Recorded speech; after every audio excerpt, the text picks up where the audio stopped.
আজকে অন্তর্বর্তীকালীন সরকার যাকে আমরা সম্পূর্ণ সমর্থন দিয়েছি, তারা আজকে নিজেরাই আজকে একটা অবস্থা তৈরি করছে যাতে করে নির্বাচন ব্যাহত হয়। বন্ধুগণ, সেই দেশের আমাদের তরুণ নেতা, আমাদের বর্তমান আধুনিক গণতান্ত্রিক আন্দোলনের নেতা, আমাদের দেশ নায়ক তারেক রহমান 2021 সালে তিনি 31 দফা কর্মসূচি দিয়েছিলেন সংস্কারের জন্য। আজকে সেই সংস্কারই এই অন্তর্বর্তীকালীন সরকার কাজ শুরু করলে আমরা তাদেরকে পূর্ণ সমর্থন জানিয়েছি। প্রায় 1 বছর এই সনদ তৈরির কাজ করেছে তারা। গত 17 অক্টোবর রাজনৈতিক দলগুলো তারা একমত হয়েছেন যে সমস্ত বিষয়ে, সেগুলো আমরা স্বাক্ষর করেছি পার্লামেন্টের সামনে। এরপরে আবার যখন এই ঐক্যমত্য কমিশনের প্রধান রিয়াজ সাহেব, সেই সঙ্গে প্রধান উপদেষ্টাও তারা আবার নতুন করে প্রস্তাবটা দিলেন, সেই প্রস্তাবের মধ্যে দেখা যাচ্ছে যে সেই সনদে যে আমরা স্বাক্ষর করেছিলাম সেগুলো সেখানে লিপিবদ্ধ হয়। এমনকি আমরা যে বিষয়গুলোতে আমাদের যে একটা সর্বসম্মতিক্রমে সিদ্ধান্ত হয়েছিল যে আমরা আমাদের যেগুলোতে আপত্তি থাকবে, অর্থাৎ যেগুলো নোট অফ ডিসেন্ট থাকবে সেগুলো লিপিবদ্ধ থাকবে, সেটাও সেখানে উল্লেখ করা হয়। সম্পূর্ণ নতুন করে চিন্তা ভাবনা নিয়ে আসা হয়েছে। বন্ধুগণ, আমরা সেটা গ্রহণ করিনি, আমরা প্রেস কনফারেন্স করে দিয়ে সেটা বলেছি। পরবর্তীকালে আমরা দেখলাম যে হঠাৎ করেই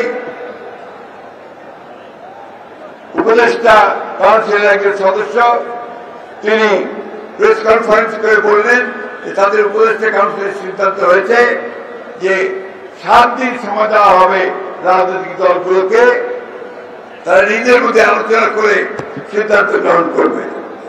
তবে এতদিন ধরে 7 মাস ধরে যে আপনারা সনদে স্বাক্ষর করবার জন্য ঐক্যমত্য কমিশনে বসলেন, সমস্ত সংস্কারের প্রস্তাবগুলোকে আলাপ আলোচনা করলেন, আমাদের প্রতিনিধি থাকলো, সব দলগুলোর প্রতিনিধি থাকলো, তাহলে সেটা কি মানে হলো?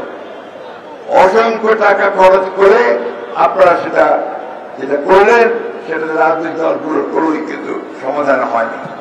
আজকে একটা রাজনৈতিক দল তারা কয়েকটা একটা জোট বানিয়েছে, জোট বানিয়ে তাদেরকে চাপ সৃষ্টি করছে বিভিন্নভাবে যে নির্বাচনের আগেই গণভোট হতে হবে। কেন নির্বাচনের আগে গণভোট হতে হবে? আমরা বলেছি যে আমরা গণভোট মানছি, সেই গণভোট নির্বাচনের দিনই হতে হবে।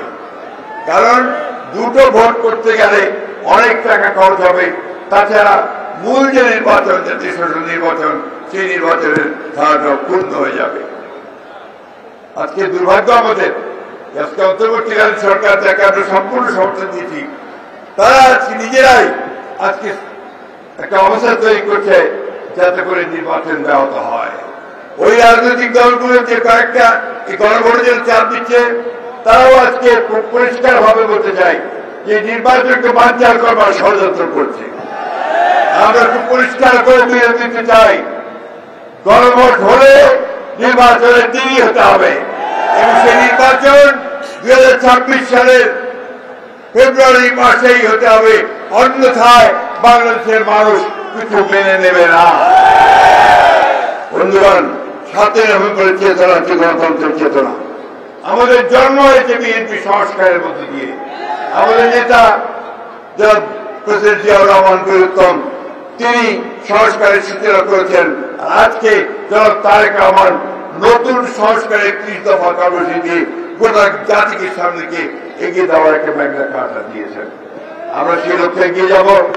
আমরা এই নির্বাচনে অংশ নেব এবং ইনশাআল্লাহ এই নির্বাচনে জয়যুক্ত হয়ে আমরা একটা নতুন বাংলাদেশ গড়ে তুলব।